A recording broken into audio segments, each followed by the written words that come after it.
Assalamualaikum warahmatullahi wabarakatuh. Jumpa lagi dengan Wiwi, temannya Bu Arum. Hari ini kita akan belajar tema 1, selamatkan makhluk hidup, subtema 1, tumbuhan sahabatku, pembelajaran 3. Untuk lebih lanjut, jangan lupa like and subscribe dulu channel ini supaya kalian tidak tertinggal materi pelajaran jarak jauh, oke?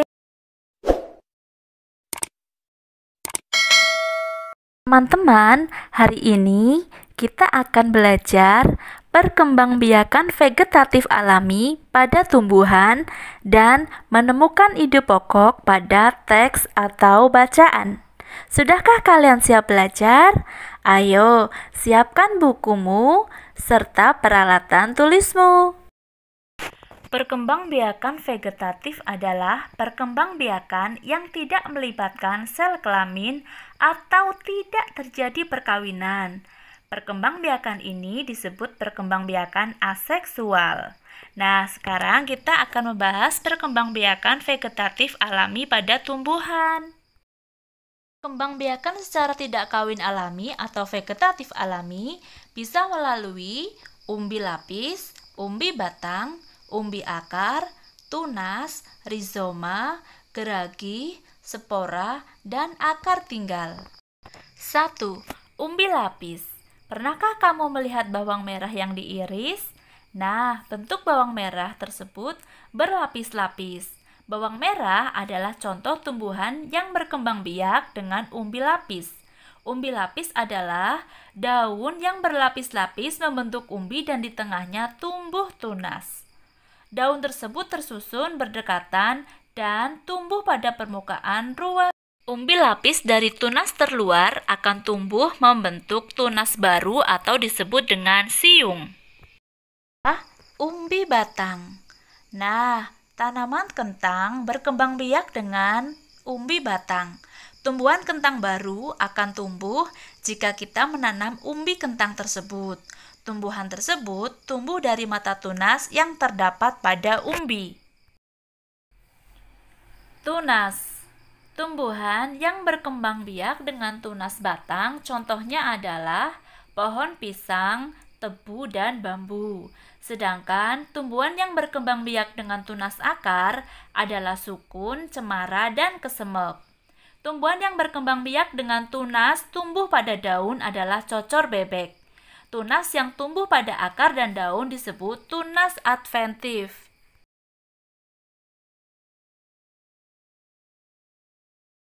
Spora. Bentuk spora seperti biji tetapi sangat kecil. Spora hanya dapat dilihat menggunakan mikroskop. Spora dibentuk di dalam kotak spora atau sporangium.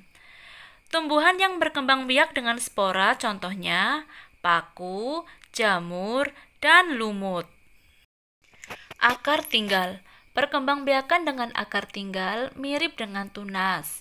Tunas pada akar tinggal merupakan batang yang tumbuh mendatar di permukaan tanah. Ciri akar tinggal adalah bentuknya mirip akar, tetapi berbuku-buku seperti batang. Contohnya terdapat pada kunyit, lengkuas, dan temulawak. Geragi. Geragi atau stolon merupakan batang yang tumbuh menjalar di atas atau bawah tanah. Geragi di atas permukaan tanah contohnya terdapat pada arbai dan semanggi. Sedangkan geragi di bawah permukaan tanah contohnya terdapat pada rumput teki. Rizoma.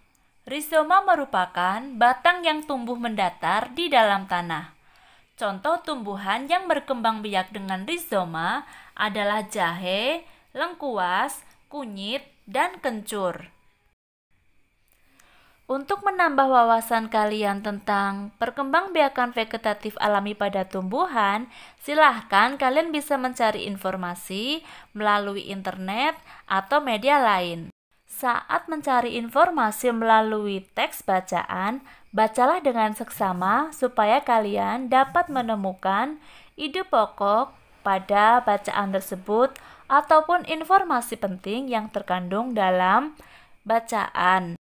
Masih ingat kan bagaimana cara menemukan ide pokok atau informasi penting dalam sebuah bacaan atau teks? Ide pokok pada sebuah teks atau bacaan bisa terdapat pada kalimat utama. Kalimat utama dapat terletak pada awal paragraf, akhir paragraf, maupun awal dan akhir paragraf. Cara kedua, bacalah dengan seksama dan menyeluruh bacaan tersebut, sehingga kalian bisa meringkas isi dari bacaan.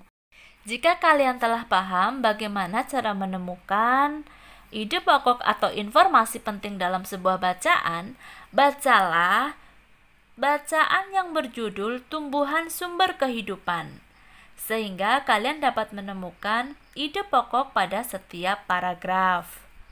Jika kalian sudah menemukan ide pokok pada setiap paragraf, tuliskan ide pokok tersebut dalam diagram yang ada di dalam buku siswa.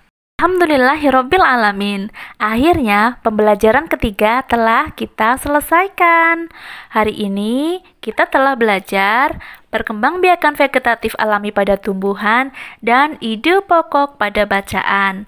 Kalian harus mengulangi lagi agar kalian semakin paham.